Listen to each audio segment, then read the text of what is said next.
Diz que na França, há muitos anos atrás, existia um grande missionário zeloso, um padre que se preocupava assim com a salvação das pessoas. Ele era muito procurado.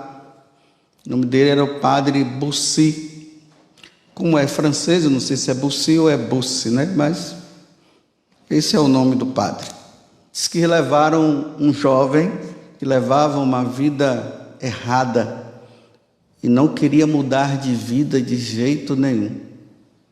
Tudo se fazia para que aquele jovem pudesse mudar de vida, ele não mudava.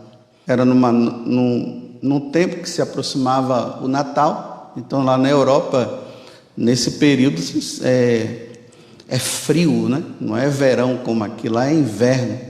E levaram esse rapaz para que o padre pudesse dar um jeito nele.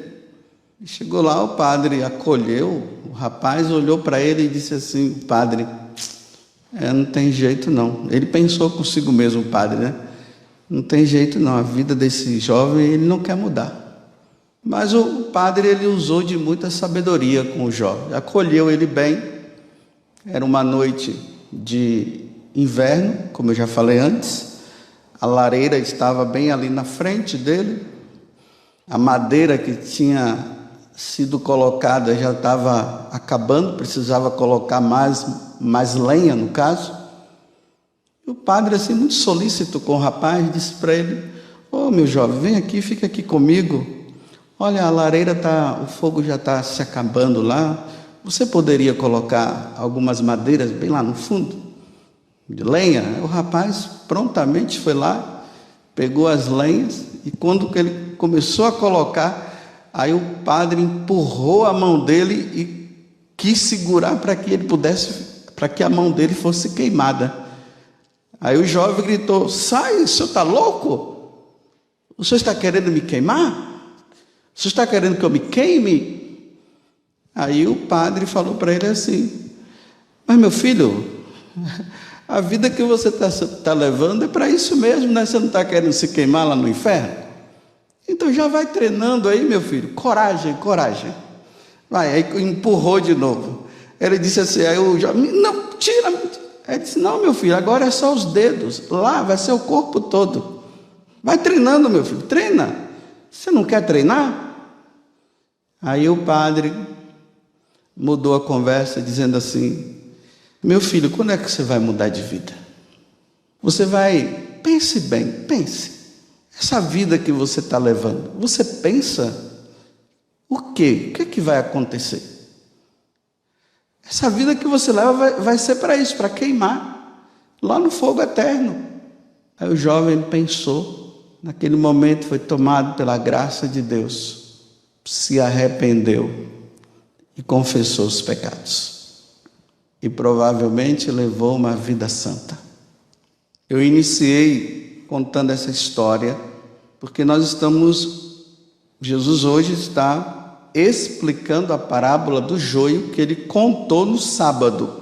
E Jesus está dizendo que o joio e o trigo seguem juntos. Eu já expliquei na semana passada, e eu falei com vocês que hoje eu ia falar do resultado.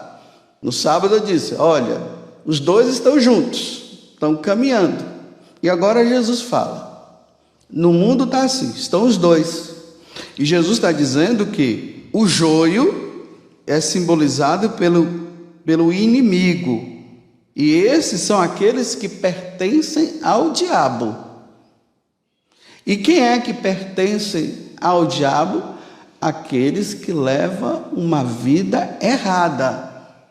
E vamos olhar o mundo que está aí, e nós vemos, não é questão, o pessoal hoje fica querendo se desculpar, dizendo: você está julgando. Não, é uma evidência.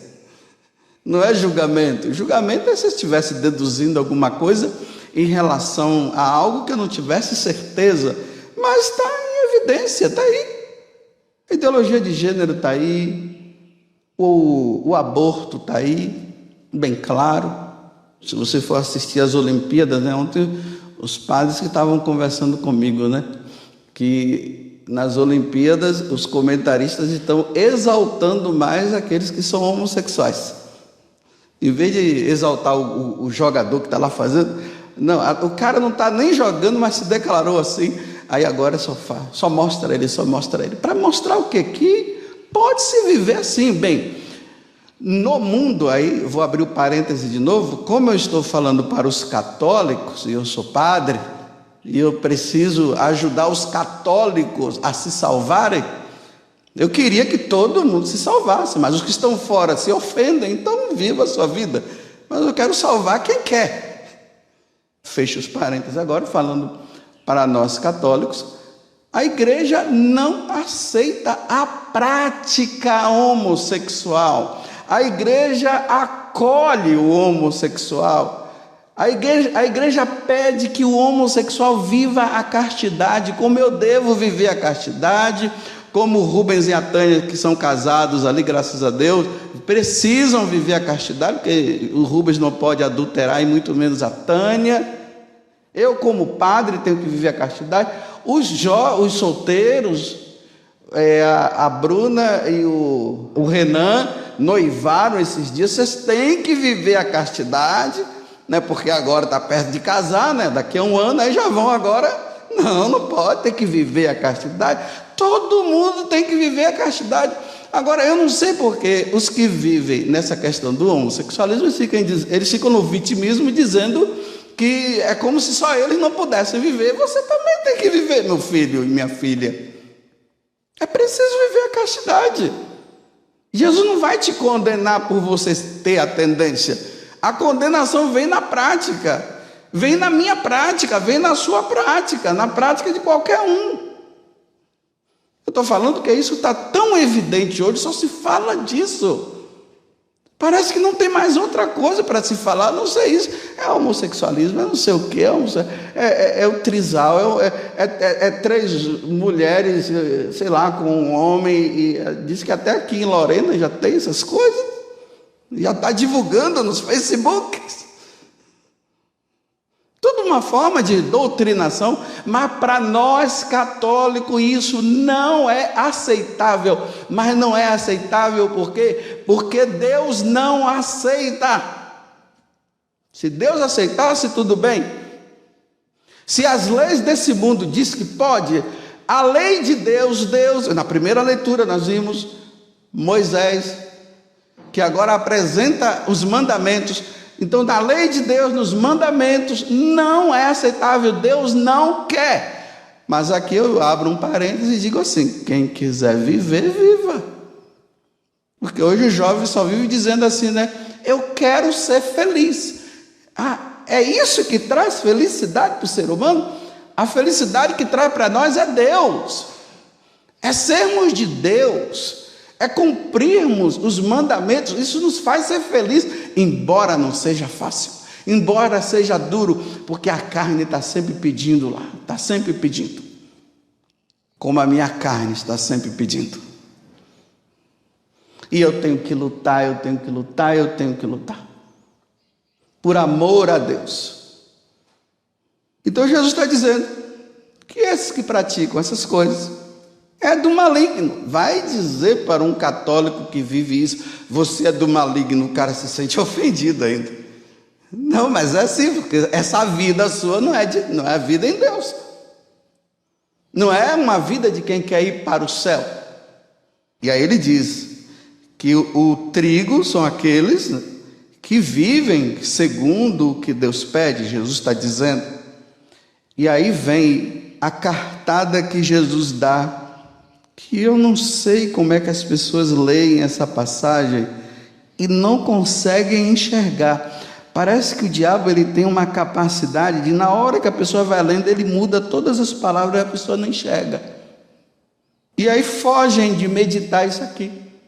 Olha o que é que Jesus disse: o Filho do Homem enviará os seus anjos e eles retirarão do seu reino, retirarão do seu reino, o reino dos céus, todos os que fazem outros pecar. E aqui, imagina a mídia de hoje que faz os outros pecarem. Os Facebooks da vida, os Instagrams da vida, aquele que faz parte de um grupo de WhatsApp e fica mandando porcaria para os outros, esses são os que fazem o outro pecar. E Jesus está dizendo que vai tirar esses que fazem os outros pecar e aqueles que praticam o mal. E o que é que vai acontecer? E depois os lançarão na fornalha de fogo. Aí hoje eu meditando essa passagem, eu me imaginei, eu disse, bem, hoje eu vou criar coragem e vou fazer essa meditação. Porque a gente sempre medita assim no céu, né? Não, hoje eu quero meditar eu na fornalha. Então eu me imaginei lá, naquela fornalha, eu me queimando, como os pastorinhos viram, né? Aquele aquele oceano de pessoas queimando lá, e eu ali no meio, e Jesus está dizendo o quê? E ali haverá choro e ranger de dentes, choro eterno e ranger de dentes, os dentes batendo. Imagina eu lá com os dentes batendo um no outro, chorando, gritando por toda a eternidade. Essa história que eu acabei de contar, ela se encontra num livro que se chama O Inferno. Aí tem o subtítulo, Se Existe, o que é e como evitá-lo. É do Monsenhor de Ségur. Deve ser um francês também. Então você procura na internet, se você tem coragem. Se você quer levar uma vida santa, procura na internet, é barato, deve ser bem baratinho. E mesmo que fosse caro, compra e medita, leia. Aí tem um momento que ele diz assim: tudo na eternidade é perfeito. A felicidade no céu é perfeita. Nesse mundo nunca se conseguirá chegar à perfeição da felicidade. Então a perfeição na eternidade, que é no céu, é perfeita. O sofrimento na eternidade é perfeito. Então o fogo, quando queima, ele queima na sua perfeição eterna.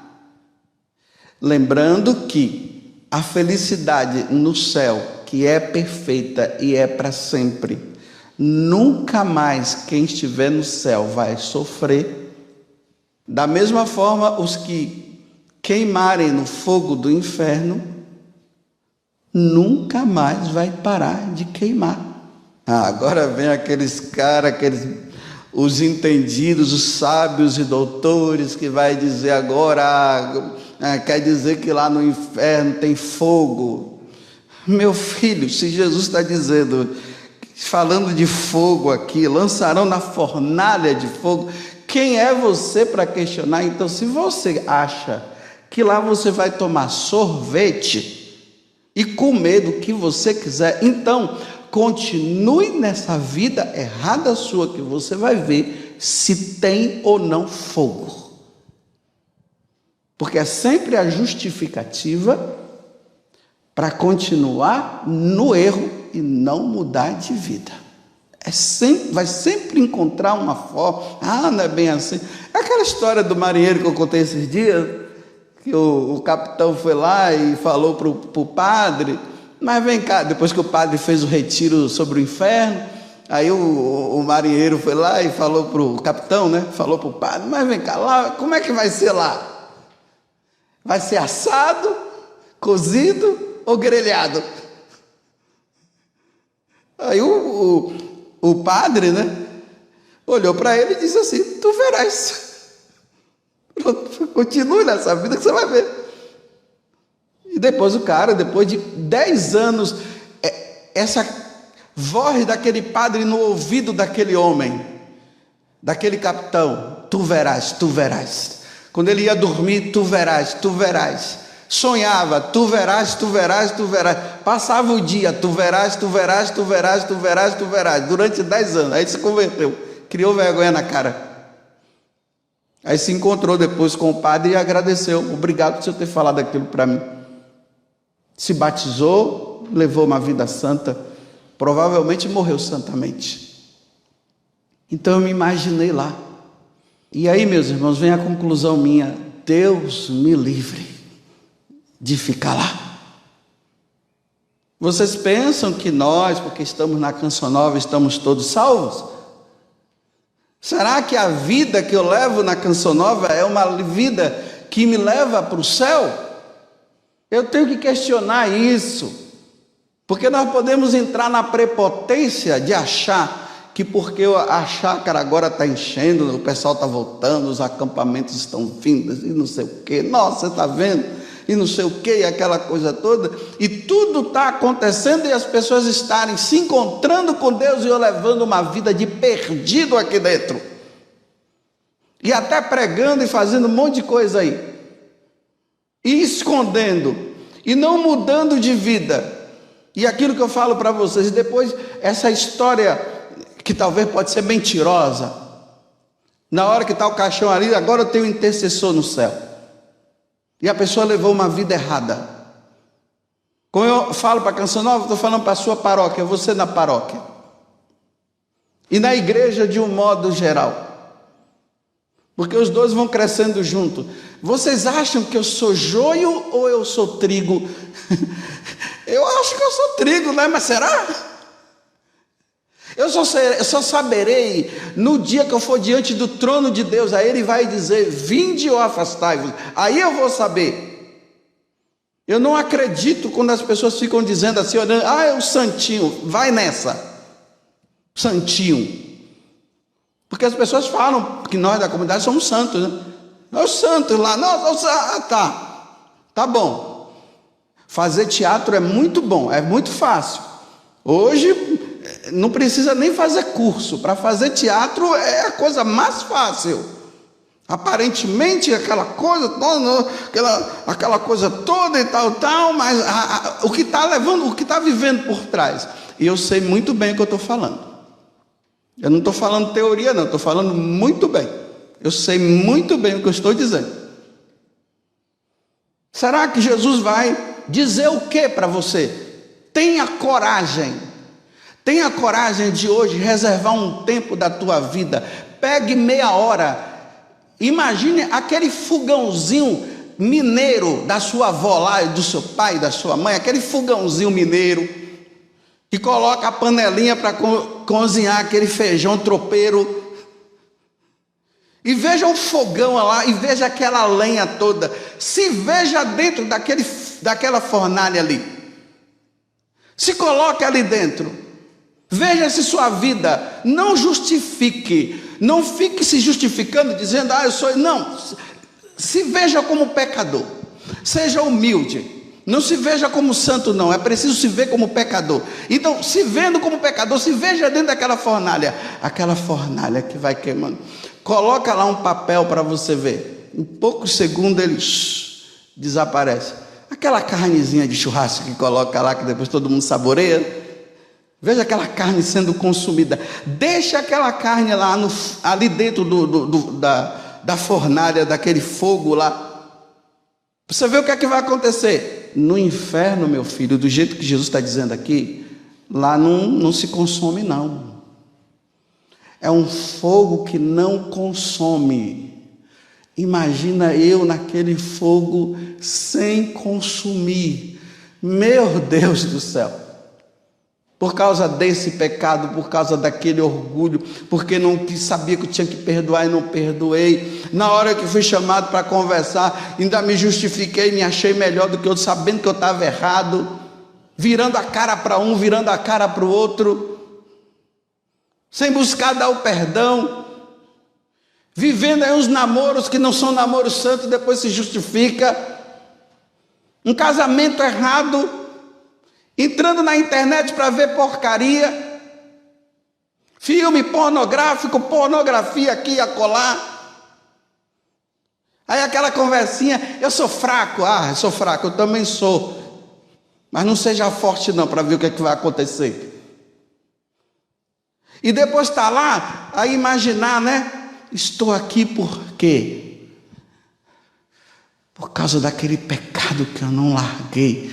Eu tive toda a chance, tinha o Santíssimo Sacramento, tinha o confessionário para me confessar, tinha missa todo dia, tinha leituras que me ajudariam na vida espiritual, tinha a minha adoração, tinha tempo para fazer o retiro da boa morte, tive tempo para jejuar e não jejuei, sempre inventei uma história e estou aqui porque vacilei. E ainda eu achava que eu era trigo, e não era trigo coisa nenhuma, eu era joio. E estou aqui nesse fogo e nunca mais sairei daqui. Perdi tempo. Fui para a Canção Nova, eu era ministro da Eucaristia, eu era sacerdote, eu era religioso, eu era religiosa, eu era missionário, eu era todo pregador, eu era um grande pregador. Estou aqui. E daqui não sairei mais. Tenha coragem de fazer essa meditação e quero ver se tu não mudas de vida. Se não mudar de vida é porque é um sem vergonha mesmo. Está colocando a misericórdia de Deus acima, né? Deus, aqui nas leituras está dizendo, né, que Deus não nos trata segundo as nossas faltas. Olha, gente, que coisa linda, né? Deus não me trata segundo as nossas faltas, é mesmo. Segundo as minhas faltas, Deus nunca vai me tratar só se eu mudar de vida. Mas na hora que eu for diante dele, aí Deus vai me tratar segundo as minhas faltas, quando eu chegar diante dele. Agora você sabe quando vai chegar diante dele? Quem sabe? E Deus pegar de surpresa. Realmente Deus não nos trata segundo as nossas faltas, mas nós é que não queremos mudar de vida. Não queremos. Quantas pessoas eu já levei a pecar, meu Deus, e não querem mais sair daquele pecado. Sabe aqueles pecados, talvez da juventude, que você ensinou aquela pessoa a fazer isso, a fazer aquilo, você que levou aquela pessoa para o mundo das drogas, você que ensinou aquela outra e agora está no mundo da prostituição. Olha, e é isso que Jesus está dizendo, que quem é que vai para esse lugar? Aqueles que fizeram o outro pecar. Meu Deus! Mas como Deus não nos trata segundo as nossas faltas, então diante de uma situação dessa, penitência, reparação dos pecados, pedir a Deus, Senhor, misericórdia, que aquela pessoa se salve, que ela não se perca, fui eu que ajudei, Senhor, pelo amor de Deus, me ajuda. É assim que a gente tem que viver, como Jesus fala para os fariseus, né? Vocês percorrem tantos caminhos para converter uma pessoa e depois que trazem ela para a vida, vocês as tornam pior do que antes. Reza demais, porque ficar rezando, não sei para quê, agora só vive jejuando, não sei o quê, tá vendo, né? Aí começa essas historiazinhas, aí a pessoa que está tentando viver aquela vida santa, que está tentando, acaba acreditando no outro e leva uma vida errada também junto com os outros. E aí agora? E ali haverá choro e ranger de dentes. Mas como hoje as pessoas dizem que Deus é bom, Deus é misericordioso, né? Aí Deus agora ficou mais ou menos, então todo mundo se salva. Aí, isso aqui, fazendo uma análise, foi coisas que Jesus colocou na boca daqueles fariseus, ou se não dizem assim, não foi Jesus que falou isso não, isso foi o autor sagrado, aqui no caso é Mateus, né? Ele escreveu isso para criar medo nas pessoas, foi por isso, mas Jesus nunca falou isso, para continuar no pecado.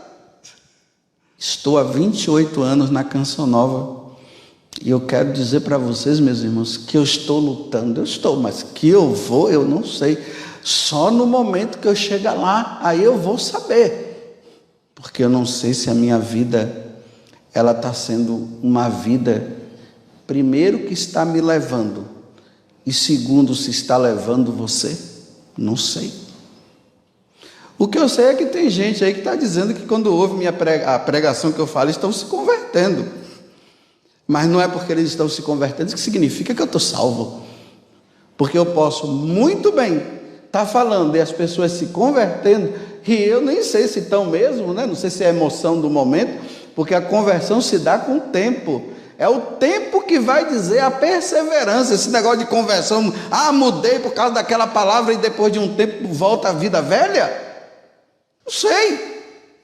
O que eu sei é que eu preciso criar vergonha na cara o mais rápido possível.